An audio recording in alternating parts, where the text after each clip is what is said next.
କାହାର ହେବ ଓଡ଼ିଶା?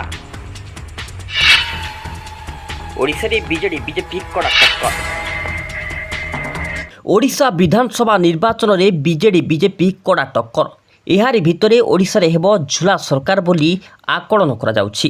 ଗତକାଲି ଅନ୍ତିମ ନିର୍ବାଚନ ସରିବା ପରେ ଏକ୍ଜିଟ୍ ପୋଲ୍ ସାମ୍ନାକୁ ଆସିଛି।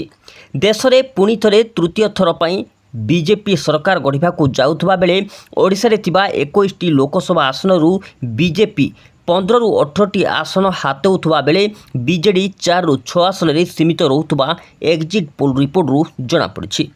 ସେହିପରି ଓଡ଼ିଶା ବିଧାନସଭାର 147 ଆସନରୁ 2019 ନିର୍ବାଚନରେ ବିଜେଡି 112ଟି ସିଟ୍ ପାଇଥିବା ବେଳେ ଏଥର 2 ଅଙ୍କ ଭିତରେ ରହିବା ସହ ସରକାର ଗଢ଼ିବାର ମ୍ୟାଜିକ୍ ଅଙ୍କଠାରୁ ମଧ୍ୟ ଦୂରେଇପାରେ ବୋଲି ରାଜନୈତିକ ସମୀକ୍ଷକମାନେ ଆକଳନ କରୁଛନ୍ତି।